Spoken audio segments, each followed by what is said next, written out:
రోజుకో వంటకి స్వాగతం సుస్వాగతం అండి. రోజు ఎప్పుడు వండినవే చూపిస్తూ ఉంటాను కదా. ఈరోజు కొంచెం వెరైటీగా షుగర్ వాళ్ళు ఆ భోజనం చేసేసిన తర్వాత నీరసంగా అనిపిస్తుంది వాళ్ళకి. అలా అనిపించినప్పుడు అంటే మీలో చాలామందికి తెలిసి ఉండొచ్చు, తెలియదని కాదు. నేనేం చెప్తున్నానంటే వాళ్ళు ఏమేమి తీసుకోవచ్చు అంటే ఇలాగా బొబ్బాస్ ముక్కలండి, తర్వాత జామకాయ, బాదం పప్పులు రోజుకు 8 తప్పకుండా తినాలని చెప్పారు డాక్టర్ గారు.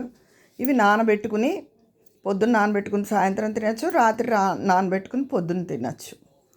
తర్వాత ఈవినింగ్స్ ఇలా మొలకెత్తిన పెసలు, బొబ్బర్లు, శనగలు ఇలాంటివి నానబెట్టుకుని మొలక రావాలి వీటికి. శనగలు కానీ ఈ శనగలతో కొంచెం ఉడకబెట్టి ఉల్లిపాయలు వేసి చాట్లా చేసుకోవచ్చు రుచికి. లేకపోతే వీటిని కొంచెం డైజెషన్ సిస్టమ్ బాగుంటే కనుక పచ్చిగా తినచ్చు. లేదు అరగదు అనుకుంటే ఉడకపెట్టుకుని కొద్ది నిమ్మకాయ పిండుకొని తింటే ఉల్లిపాయ కలుపుకొని రుచిగా ఉంటుందండి. ఇవి ఈ ఇప్పుడు నేను చూపించేవి షుగర్ వాళ్ళకి ఎంతో మంచిది.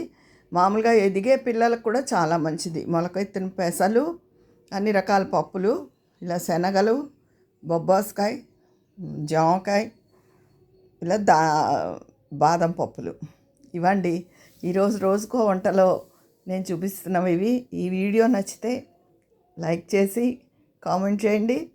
ఇంకా సబ్స్క్రైబ్ చేసుకొని వాళ్ళు తప్పకుండా సబ్స్క్రైబ్ చేసుకోండి. ఉంటాను, మీ విజయ పన్నాల.